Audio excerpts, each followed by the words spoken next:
श्री गणेशाय नमः। श्री सीतारामाभ्यां नमः। श्री हनुमते नमः। श्री उमापते नमः। श्री गुरुवे नमः। सब संतन की जय जय। जय जय सीताराम। राधे श्याम।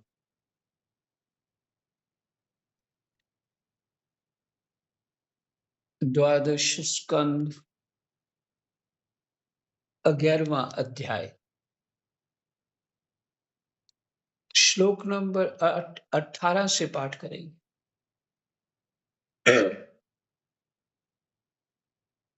थोड़ी देर पहले मैंने रिकॉर्डिंग सुनी, सरल है,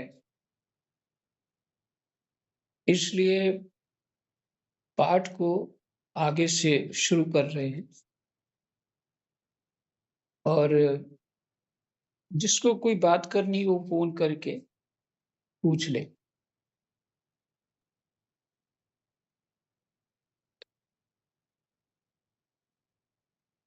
तो अभी पाठ रिकॉर्डिंग कर लेते हैं। कृष्णाय वासुदेवाय हरये परमात्मने प्रणतः क्लेशनाशाय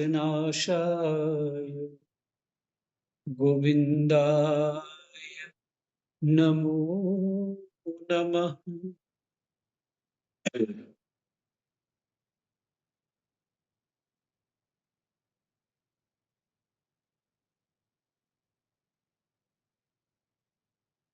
सूत जी का प्रश्न था, नहीं, शौनक जी का प्रश्न था, सूत जी का उत्तर है। और उस उत्तर में क्रिया योग का वर्णन हो रहा है।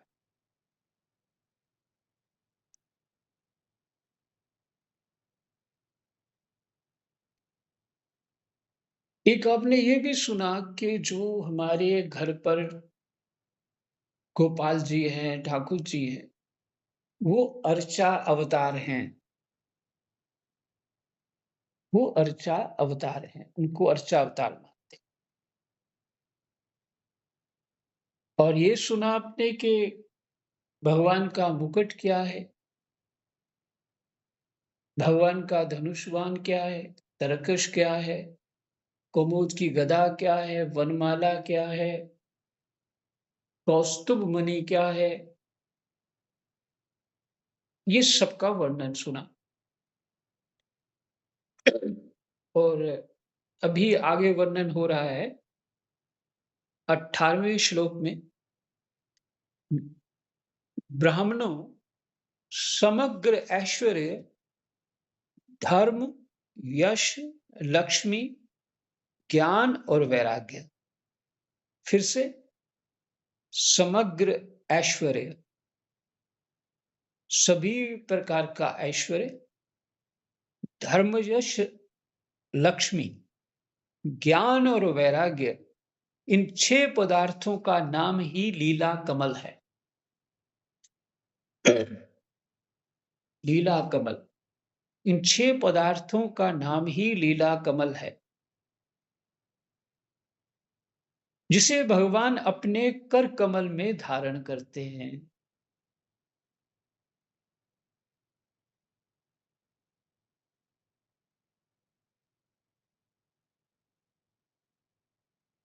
धर्म और यश को क्रमशः चंवर एवं व्यंजन, व्यंजन में नहीं, हम पंखे को कहा। चंवर तो एक बाल होते हैं, किसी विशेष किसी पशु के बाल होते हैं, तो याद नहीं आ रहा है, उसको धर्म कहा है। और यश को पंखा कहा, व्यंजन कहा है। करते हैं, भगवान के चंवर झुलाते हैं। कहीं-कहीं किसी आचार्य को शिष्य लोग वो बाल से होते च बनाया रहता है, बाल से और नीचे कोई हत्था बनाया रहता है, चांदी का होता है, पीतल का होता है और उससे ऐसे झुलाते रहते हैं। तो क्या है वो धर्म है और उसके साथ जो पंखा भी होता है, वो पंखा जो है वो व्यंजन उसको कहते हैं, के रूप में ये दोनों धर्म और यश हैं तथा अपने निर्भय धाम वैकुंठ को छत्र रूप से धारण किए हुए हैं।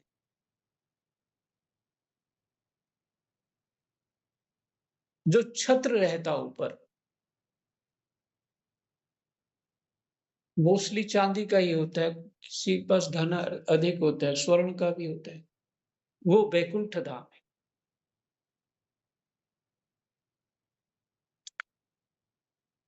तीनों वेदों का ही नाम गरुड़ है।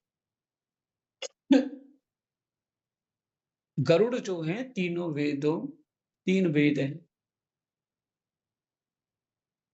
वे ही अंतर्यामी परमात्मा का वहन करते हैं। वेद ही परमात्मा का वहन करते हैं। बहुत अच्छी व्याख्या है। हम्म। और ये वेदों को कौन धारण करता है? ब्राह्मण ही धारण करते हैं। क्योंकि वेद वेद समझाना सरल काम नहीं।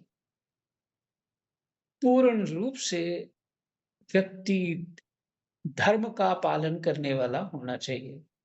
तब वो वेद की जो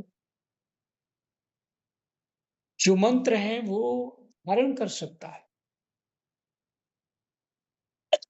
किसी को सुना सकता है, समझ सकता है। सत्व गुण विशेष चाहिए। आचरण पूर्ण रूप से धर्म चाहिए, तभी वो टिक पाएगा। तो ऐसा जिसके पास बल है, वही गरुड़ है। वेदों का ही नाम गरुड़ है और वेद ही लोगों को सुनाए जाते हैं। वेद का अर्थ किया रामायण जी, उसकी व्याख्या हुई वेद की महाभारत, और ये उपनिषद शास्त्र और जो ग्रंथ हैं, इस सब वेद की ही व्याख्या है।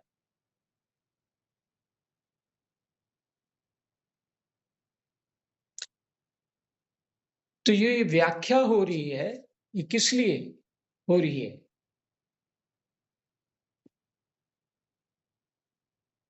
क्योंकि वेद जो हैं,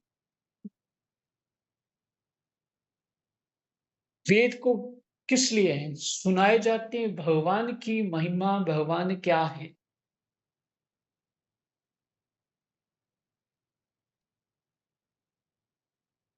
यही वेद है। ये ज्ञान ही वेद है। तो वेदों को ही गरुड़ कहा है। गरुड़ जी का बल जो है वो अपार है।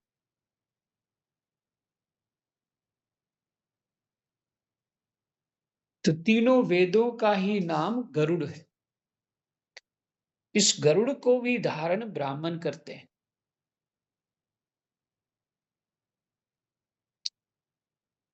और वे ही अंतर्यामी परमात्मा का वहन करते हैं। वेद ही भगवान को इधर से उधर किसी ये कथा रूप में पहुंचते हैं, कर्मकांड रूप में पहुंचते हैं, ये वेद ही है।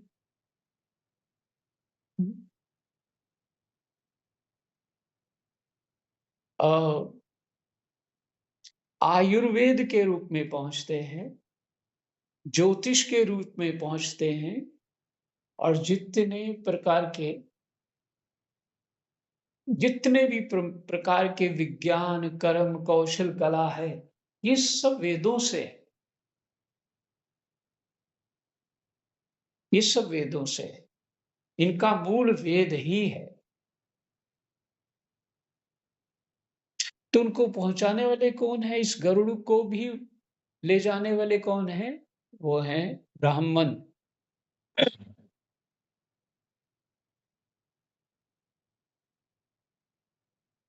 आत्म स्वरूप भगवान की उनसे कभी ना बिछुड़ने वाली आत्म शक्ति का ही नाम लक्ष्मी है।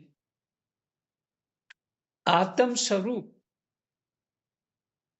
भगवान की उनसे कभी ना बिछुड़ने वाली आत्म शक्ति का ही नाम लक्ष्मी है।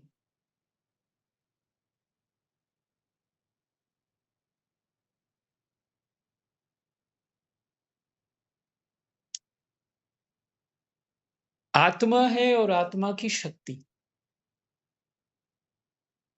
है ना। आत्मा है जो परमात्मा है और परमात्मा की शक्ति कौन है?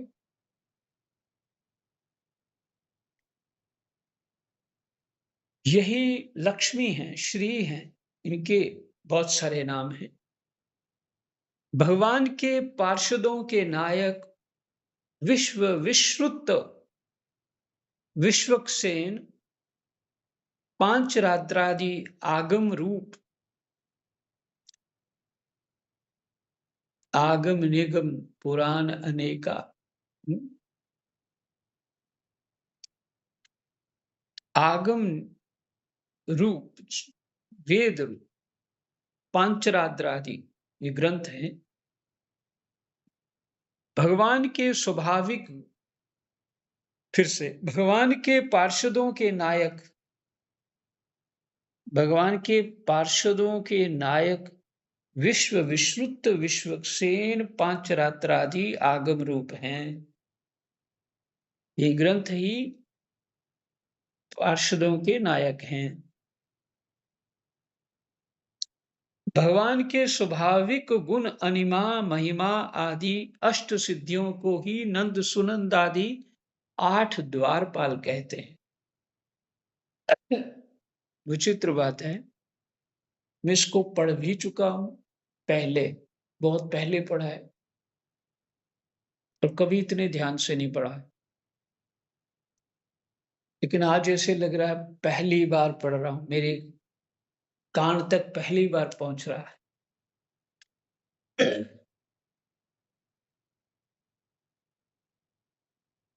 भगवान के स्वाभाविक गुण ये सिद्धियां जो हैं अनिमा महिमा आदि अष्ट सिद्धियों को ही नंद सुनंद आदि 8 द्वारपाल कहते हैं। शौनक जी, स्वयं भगवान ही वासुदेव संकर्षण प्रद्युम्न और अनिरुद्ध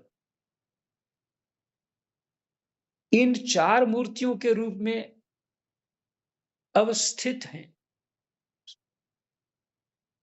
इसलिए उन्हीं को चतुर्व्यूह के रूप में कहा जाता है।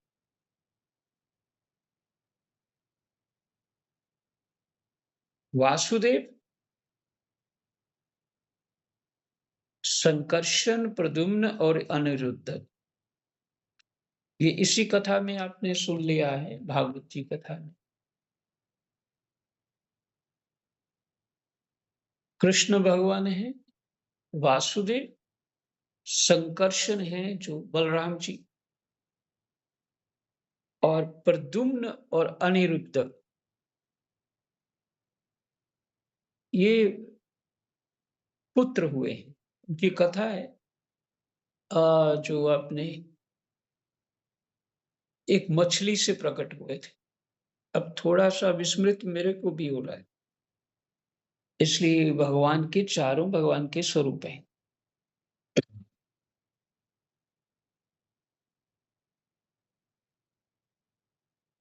इन 4 मूर्तियों के रूप में अवस्थित हैं।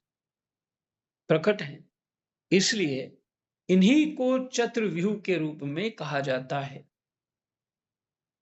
और दूसरी तरफ राम जी वासुदेव हैं, संकर्षण जो है लक्ष्मण हैं, और भरत भरत हैं, प्रद्युम्न, और अनिरुद्ध हैं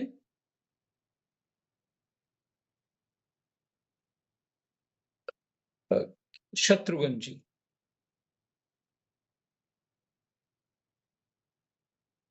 कहीं मेरा विचार है कि ऐसा ही है, कहीं फिर भी क्रम में कुछ भेद हो सकता है। इन चार मूर्तियों के रूप में अवस्थित हैं, इसलिए उन्हीं को चतुर्व्यूह के रूप में कहा जाता है। वे ही जागृत अवस्था के अभिमानी वे ही जागृत अवस्था के अभिमानी विश्व बनकर शब्द स्पर्श आदि बाह्य विषयों को ग्रहण करते हैं। कौन ग्रहण करते हैं? भगवान ही ग्रहण करते हैं जागृत अवस्था में। जो हमारी जागृत अवस्था होती है उसमें जो क्रिया होती है, अभी हम जागृत अवस्था में, तो इस जागृत अवस्था के अभिमानी जो विश्व हैं, विश्व बनकर शब्द स्पर्श आदि बाह्य विषयों को ग्रहण करते हैं। वे ही स्वप्न अवस्था के अभिमानी तेजस बनकर बाह्य विषयों के बिना ही मन अनेक विषयों को देखते और ग्रहण करते हैं।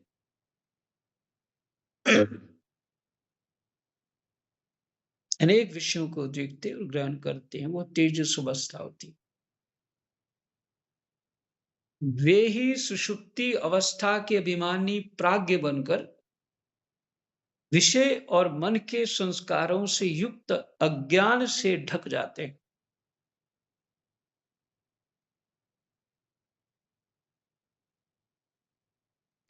वे ही सुषुप्ति अवस्था के अभिमानी प्राज्ञ होकर के बन करके विषय और मन के संस्कारों से युक्त अज्ञान से ढक जाते। विषय और मन के संस्कारों से युक्त। मन का संस्कार क्या होता है?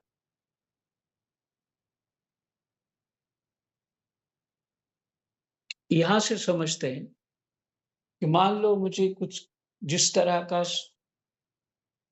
स्वाद खाने की मेरी रुचि बनी रहती, एग्जाम्पल ले लेते हैं, चाय ही रुचि बनी रहती, तो उसको मैं बार बार पीता हूँ, बार बार पीता हूँ, बार बार पीता हूँ, ये मेरे मन का संस्कार बन गया। मन की ही तो चाह होती, मन की ही कोई भी विषय होता है, हमारे क्रिया करते हैं, विषय ग्रहण करते हैं, स्पर्श रूप रस आदि जो भी करते हैं, ये तो उसमें मन स्वीकार करता है, मन को अच्छा लगता है, तो वो संस्कार बन जाता है। यही संस्कार, ये शब्द है, इसका भाव ये है, प्राज्ञ बन करके विषय मन के संस्कारों से युक्त अज्ञान से ढक जाते हैं। विषय मन के संस्कारों के अज्ञान से ढक जाते हैं, तभी गहरी निद्रा होती है।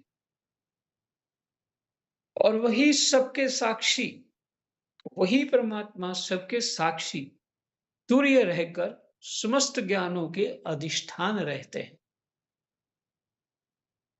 समस्त ज्ञानों के अधिष्ठान रहते, तुर्य अवस्था, तीनों गुणों से परे।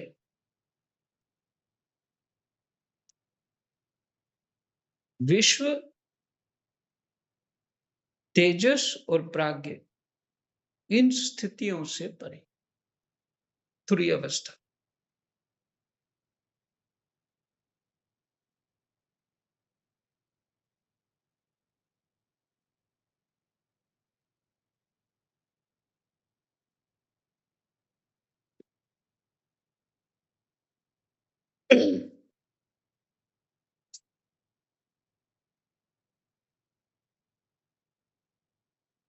हाँ,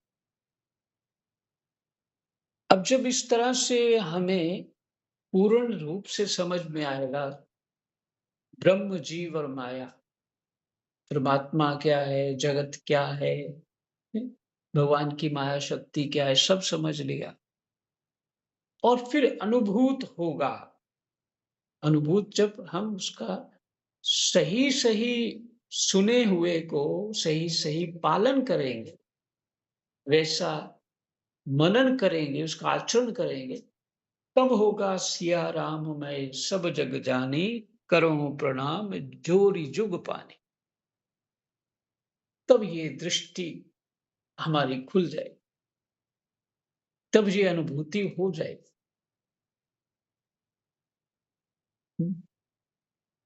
और तभी ही तुरीय स्थिति होती, क्योंकि जैसे उन्होंने बताया, ये आपने सुना, फिर से सुना देता हूँ, वही भगवान जो वे ही जागृत अवस्था के अभिमानी विश्व बनकर शब्द स्पर्श आदि बाह्य विषयों को ग्रहण करते हैं। अभी भी जो हम सुन रहे हैं, सुना रहे हैं, स्पर्श कर रहे हैं, जितने हमारी ज्ञान इंद्रियों के विषय हैं, रूप रस गंध स्पर्श जो है, वही ग्रहण कर रहे हैं, भगवान ही ग्रहण कर रहे हैं। तब देखिए, थोड़ा विचार करें, यहां तो हम भगवान की बात कर रहे हैं, तो भगवान वो अच्छी बात ग्रहण कर रहे हैं, और यहाँ हम इसी रूप रस गंध स्पर्श जो रूप भगवान का विश्व रूप है, उसी को जब हम संसार बना देंगे, तो भगवान उसी संसार को ग्रहण कर रहे हैं।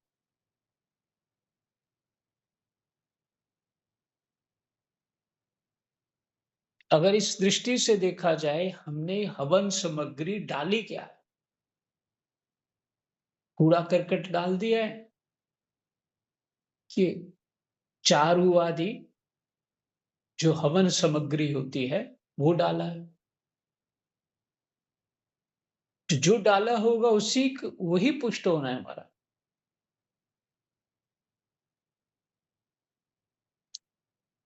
वे ही जागृत अवस्था के अभिमानी विश्व बनकर शब्द स्पर्श आदि बाह्य विषयों को ग्रहण करते,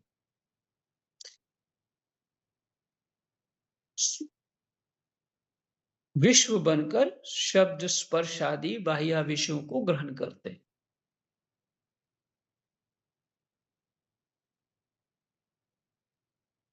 वे ही स्वप्नावस्था के अभिमानी तेजस बनकर बाह्य विषयों के बिना ही, कोई बाह्य विषय नहीं होता उस समय, मन ही मन अनेक विषयों को देखते और ग्रहण करते हैं। कब? स्वप्न अवस्था में। तब उनका नाम तेजस हो जाता है।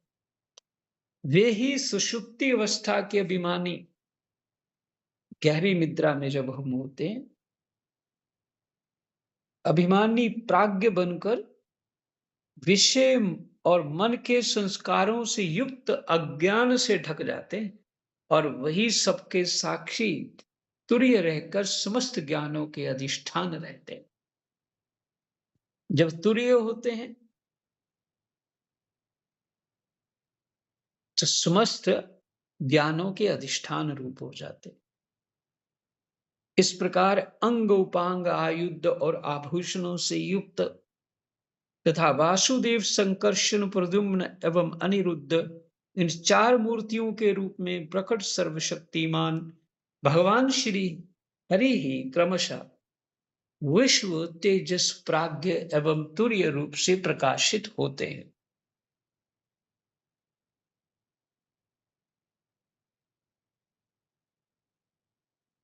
ये पाठ तो एक बार में समझ नहीं आएगा, आ भी गया होगा बहुत कुछ, लेकिन उसका हृदय में उतर जाए कैसे और क्या हो रहा, ये पूरा है वो विज्ञान समझ में आ जाए। इसको समझ करके ही हम अपने गोपाल की, अपने भगवान की सेवा पूजा कर सकते हैं ठीक ठीक से, तभी उनमें मन हमारा उतर सकता है।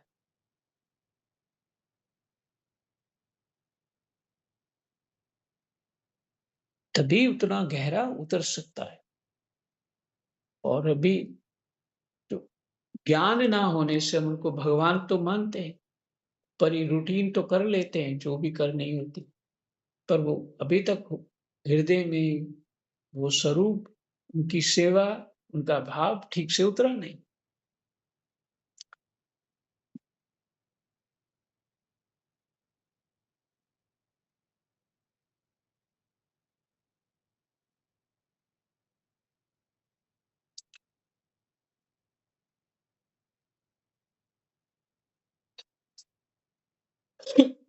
शौनक जी, वही सर्वस्वरूप भगवान वेदों के मूल कारण हैं। वे स्वयं प्रकाश एवं अपनी महिमा से परिपूर्ण हैं। वे अपनी माया से ब्रह्मा आदि रूपों एवं नामों से इस विश्व की सृष्टि, स्थिति और संहार संपन्न करते हैं। इन सब कर्मों और नामों से उनका ज्ञान कभी आवृत्त नहीं होता है ना? क्योंकि वो समस्त के अधिष्ठान वही हैं, तो वो अज्ञान उनको ढक नहीं सकता। यद्यपि शास्त्रों में भिन्न के यद्यपि शास्त्रों में भिन्न के समान उनका वर्णन हुआ है, अवश्य वर्णन हुआ है अवश्य, परंतु वे अपने भक्तों को आत्म स्वरूप से ही प्राप्त होते हैं।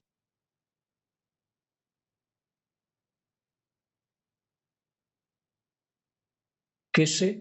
वैकुंठ में भगवान रहते हैं, ऐसा कहते हैं ना, जिसका अर्थ हो गया वहां रहते हैं, यहाँ नहीं है हमारे पास अभी, तो भिन्न हो गए। तो वर्णन तो अवश्य हुआ, परंतु वे अपने भक्तों को आत्म स्वरूप से ही प्राप्त होते हैं। जो प्राप्त होते हैं वे आत्मा से ही, आत्म रूप होके ही प्रकट होते हैं। उनका स्वरूप जो समझ आता है, आत्म स्वरूप होके ही प्राप्त होते हैं। सच्चिदानंद स्वरूप श्री कृष्ण, आप अर्जुन के सखा हैं। आपने यदुवंश शिरोमणि के रूप में अवतार ग्रहण करके पृथ्वी के द्रोही भूपालों को भस्म कर दिया है। आप पराक्रम आपका पराक्रम सदा एक रस रहता है। ब्रज की गोपबालाएं आपके नारद आदि प्रेमी निरंतर आपके पवित्र यश का गान करते रहते हैं। गोविंद, आपके नाम, गुण और लीला आदि का श्रवण करने से ही जीव का मंगल हो जाता है। जीव का मंगल हो जाता है। आपके नाम, गुण और लीला आदि का श्रवण करने से ही जीव का मंगल हो जाता है। हम सब आपके सेवक हैं। आप कृपा करके हमारी रक्षा कीजिए, रक्षा कीजिए। पुरुषोत्तम भगवान के चिन्हभूत अंग, उपांग और आयुध आदि के इस वर्णन का जो मनुष्य भगवान में ही चित्त लगाकर पवित्र होकर प्रातः काल पाठ करेगा, उससे सबके हृदय में रहने वाले ब्रह्म स्वरूप परमात्मा का ज्ञान हो जाएगा। जय जय सीताराम। राधे श्याम। कृष्णाय वासुदेवा हरे परमात्मने प्रणतः क्लेशनाशा गोविन्दाय नमः। जय जय।